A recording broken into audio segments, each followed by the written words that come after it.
Hello students, आज हम चर्चा कर रहे हैं लैक्टेशन पे, दुग्ध स्रवण। ठीक है, जो दुग्ध स्रवण होता है कैसे होता है। ठीक है, तो सबसे पहले इससे पहले हम आपका ध्यान प्रेगनेंसी की ओर ले जाएंगे। ठीक है, लैक्टेशन की जरूरत किसको पड़ती है? नवजात शिशु को पड़ती है।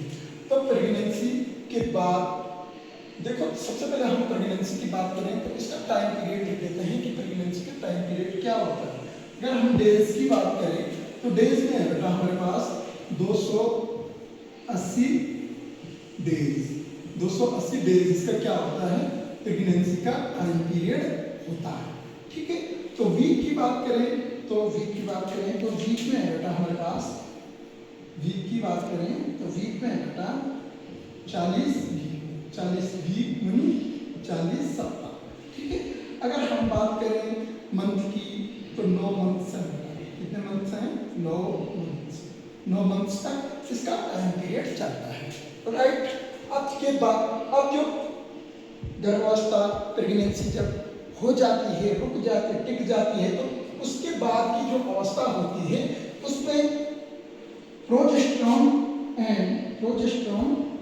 उसमें बेटा देखो प्रोजेस्टेरोन एंड एस्ट्रोजन हार्मोन के प्रभाव से स्तन ग्रंथियां, जिनको हम बोलते हैं मेमोरी ग्लैंड्स। ठीक है, मेमोरी ग्लैंड्स की ग्रोथ से क्या होता है? जो फीमेल होती है, ठीक है, जो फीमेल होती है, फीमेल के वक्ष क्या हो जाते हैं बेटा?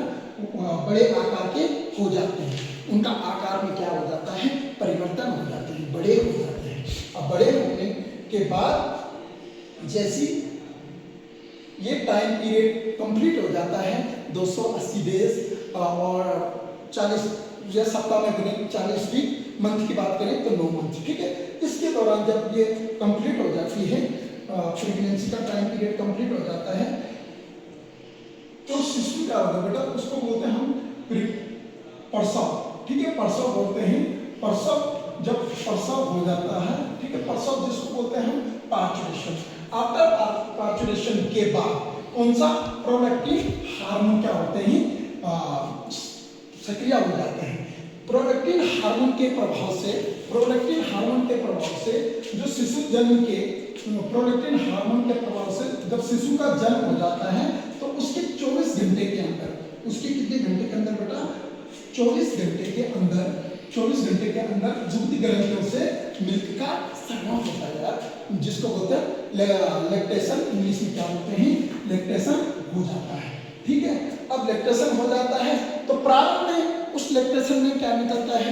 प्रारंभ में वक्ष के चूचकों से, जिसको चूचक हम निपल बोलते हैं, ठीक है, इंग्लिश में निपल्स बोलते हैं, उनसे दाग निकलता है, वो है क्लोस्ट्रोमा। क्या निकलता है बेटा? क्लोस्ट्रोमा का स्राव होता है। अब वो क्लोस्ट्रोमा किस रंग का होता है? अगर हम इसकी बात करें तो ये क्लोस्ट्रोमा होता है बेटा रंग में होते हैं पीले रंग के। किस रंग के होते हैं? पीले रंग का स्राव होता है। ठीक है, अब इस क्लोस्ट्रोमा में काफी मात्रा में हमारे पास ग्लोबुलिन प्रोटीन का स्राव होता है। किसका स्राव होता है? ग्लोबुलिन प्रोटीन का स्राव होता है। इस क्लोस्ट्रोमा में क्या पाया जाता है? जिसमें क्या पाया जाता है? ग्लोबुलिन पाई जाती है। क्या पाई जाती है? ग्लोबुलिन प्रोटीन पाई जाती है। अब ग्लोबुलिन प्रोटीन पाई जाती है तो इसमें माता में एंटीबॉडी, इस ग्लोबुलिन प्रोटीन के साथ माता का एंटीबॉडी होता है, माता की जो एंटीबॉडी होती है वो निकलती है। ठीक है, वो एंटीबॉडी निकलती है, वो एंटीबॉडी क्या करती है? जो नवजात शिशु होता है बेटा, जो नवजात शिशु होता है, शिशु की संक्रमण से रक्षा करती है। शिशु की क्या करती है? संक्रमण से रक्षा करती है। तो थैंक यू, आपको समझ आया होगा कि ये लैक्टेशन क्या है।